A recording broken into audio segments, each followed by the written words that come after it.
Samantha, pedicab ka ba? Bakit? Pwede ka bang maging akin?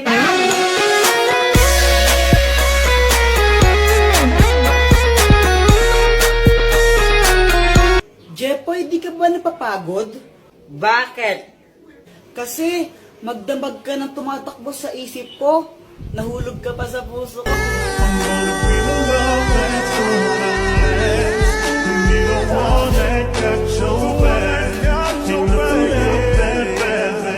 Joanna, kau ka ba? Hala, bakit? Kasi ikaw lang ang gusto ko. Ulang araw pa lang minahanda kita. Bakit ba ganito ang aking nadama? Di man kita Ibon ka ba? Bakit? Kasi I love you. Joanna, anong connect nun? Oo nga, anong connect nun? Wala akong maisip na ano eh. Joanna, gusto pa rin kita kahit bobo ka. Alam nyo guys, sobrang naiinis na talaga kay Kuya Jepoy. Sobra na siya. Kanina, naglalaro lang ako ng dahon tapos pilagyan niya ako ng kulangot. Nakakadiri kaya siya. Joanna, oh! Kuya Jepoy, kadiri ko yan! Joanna! Tapos, nung isang araw din, binasagan niya ako ng itlog sa ulo ko. Ang sakat-sakat kaya nun. Oh!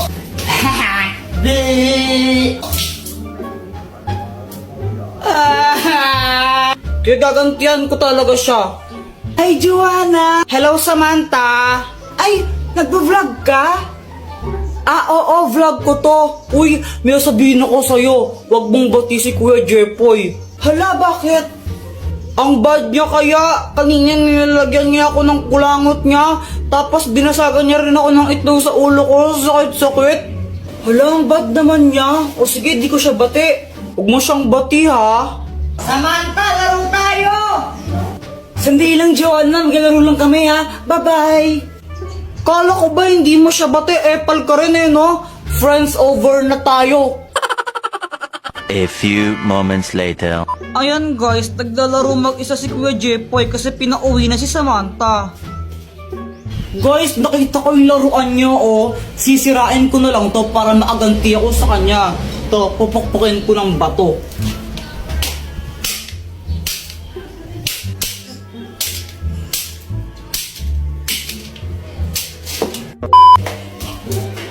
Yung laruan ko nasira! Buti nga sa'yo! Visit ka talaga, Joanna!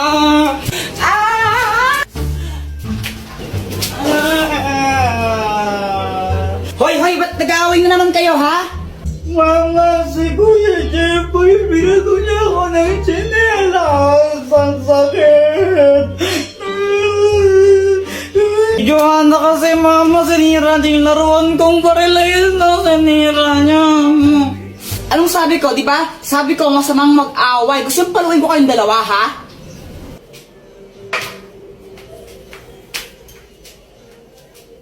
Jepoy, pera mo anong tsinelas mo? Walang yaka, ha? Lasing ka na naman, ha? Hayop ka talaga, wala kang ginawa. Di mo uminom, ha? Visit ka. Lo, masama daw mong away. Subscribe na kasi kayo sa YouTube channel ko. Ano boyet, natatakot ka na yata eh, wala pa man. Jepoy, sigurado ka na ba dito? Baka mamaya kainin tayo ng multo. Oo naman, hahanapin natin yung multo tapos susuntukin ko siya. Tapos papatayin ko siya kasi bad siya. Akala mo naman malakas ka, no?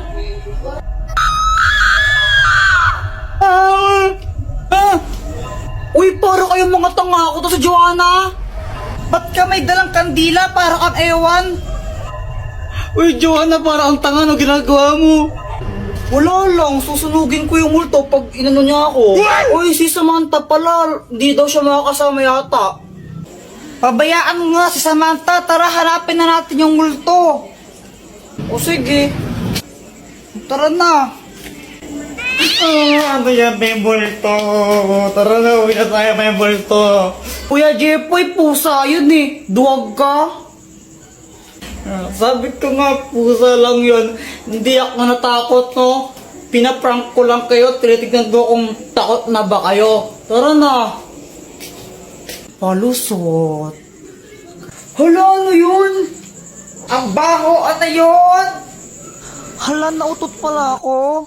Kadiri ka, Joanna, no? Umutot kang baho-baho, yak. Kuya Jepoy, ikaw na mauna. Hala, ba't to kayo mauna? Kayo na lang. Di ba, Jepoy, sabi mo matapang ka? O, ikaw mauna. Oo nga, bilisan mo na. O, sige. O, sige, hintayin ka namin dito. Tapos, pagbalik mo kami nun pupunta.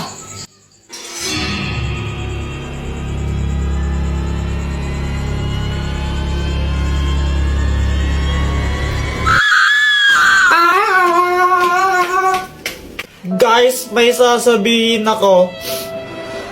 Ang hirap pala maging mabait na bata. Hoy, Jepoy, wag ka nang umiyak. Mapapalo ka sa akin. Tignan mo. Ganito kasi yun. Sabi ni mama sa akin, Ayusin mo yung daba mo. Pasaway ka kasi, pasaway ka. Ang batang mabait, hindi napapalo sa puwet. Tandaan mo yan, ha? Opo. Kaya simula nun, nagpakabait na talaga ako. Tumutulong na ako maglinis ng bahay.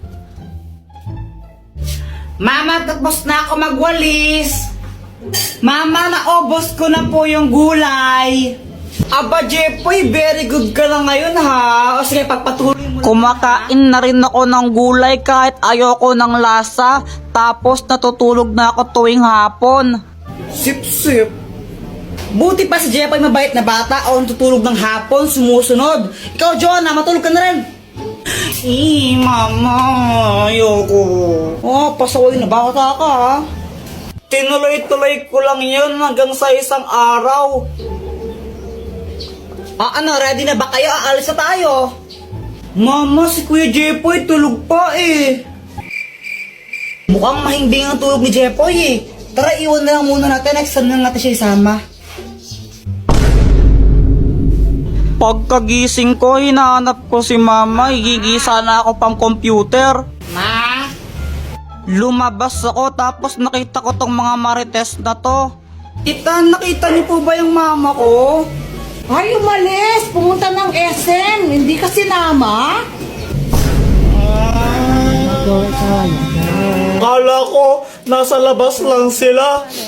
Nag-SM pala sila, iniwan nila ako. Kape, naglalaho sa delen. Ninais ko mapalapit sa'yo. Ninais ko malaman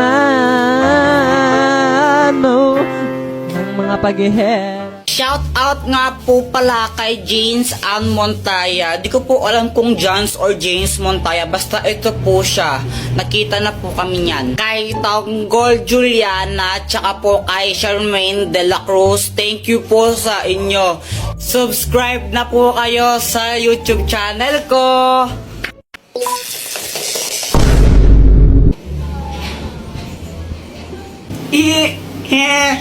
Ang galing ni Doraemon.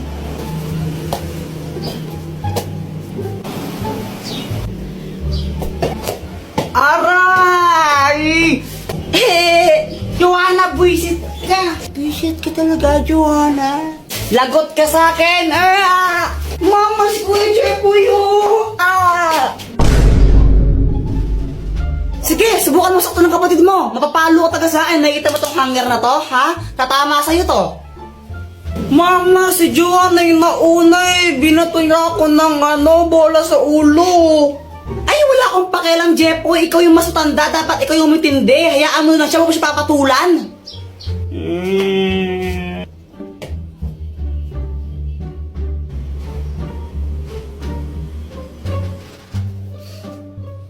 Mama, si Kuya Jepoy, oh! Makakaganta rin ako sa'yo, Joanna. Oh, ba't ka na kasi mangot? Si Joanna kasi nakakainis siya. Tapos pinagtatanggol pa siya ni mama. Favorite niya kasi nakakainis. Oh, ganun ba? Teka, may gamit ka ba na pwede ipahiram sa akin para makaganti ako kay Joanna? Ay, naku, gagamitin mo na naman yung mga invention ko para sa mga kalokohan mo eh. Hindi ako papayag. Tapos ano, pag... Ano to, Dr. Quack Quack? Hoy, bitawan mo nga yan sa akin yan. Saan mo nakuha yan? Ayaw. Bitawan mo yan. Ano bang kayang gawin nito, Dr. Quack Quack? Hindi yan laruan. Delikado yung bagay na yan. Ano ka ba? Tapos pag may nakuryente ako na may kasalanan, ay naku, ayun yung sinasabi ko, nakuryente ka na, ikaw kasi ang kulit-kulit mo. Hala, ano nangyari sa anak ko? Wag po kayong mag-alala, nakuryente lang po siya, pero hindi pa po siya patay.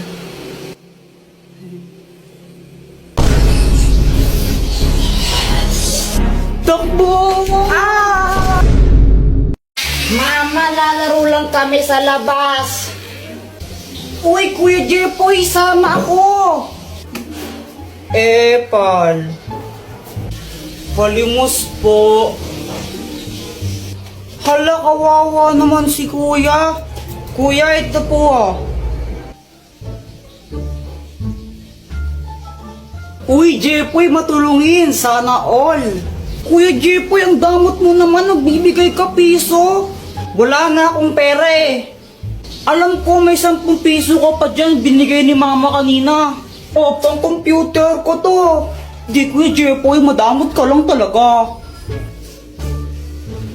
Guys, tingnan niyo si Kuya, parang nagagalit siya. Paano hindi siya magagalit? Binigyan ni Kuya Jepoy, piso lang. Ang damot-damot. O, ba't di ka magbigay? May pera ka naman. Binigyan ka ni mama kanina, no? O, ba't ako? Ikaw dapat eh. Madamot ka lang talaga. Madamot. Madamot.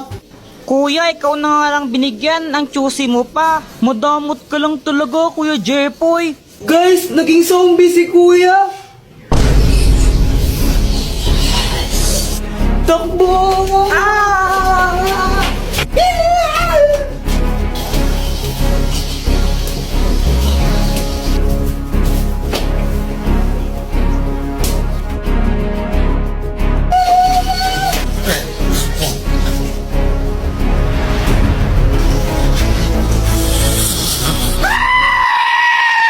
Guys, may kwento ako sa inyo. Ano yun, Jepoy? Tsaka bakit pawis na pawis ka? Oo nga, ano nangyari? Ganito kasi yon. Natulog ako ng hapon kasi pinapatulog ako ni mama. Jepoy, matulog ka na muna para lumaki ka naman. Apa.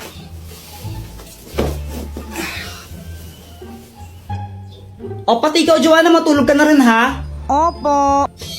Mainit talaga nun kasi summer na, pero okay lang kasi nakatutok naman sa kanyang electric fan eh. Okay na sana yung tulog ko, kaso nga lang may nagpatay ng electric fan bigla. Sobrang init nun, pawis na pawis talaga ako ito. Tapos pagkagising ko, nakita ko si Joanna. Tapos si Joanna ba yung sinisi mo nung nagpatay ng electric fan? O anong ginawa mo nun? Inaway ko lang siya. Sinong nagpatay ng electric fan? Joanna, ikaw nagpatay ng electric fan, no? Ang init-init, visit ka talaga, susundukin kita. Nakapatay niyan, no? Papunta ko dito. Kunwari ka pa, ikaw nagpatay, no? Huwag ka nang magsinungaling, sinungaling ka talaga. Sure ka? Oo, 1,999% sure ako. Hindi ko yan pinatay. O sige, mamatay na sana yung nagpatay ng electric fan.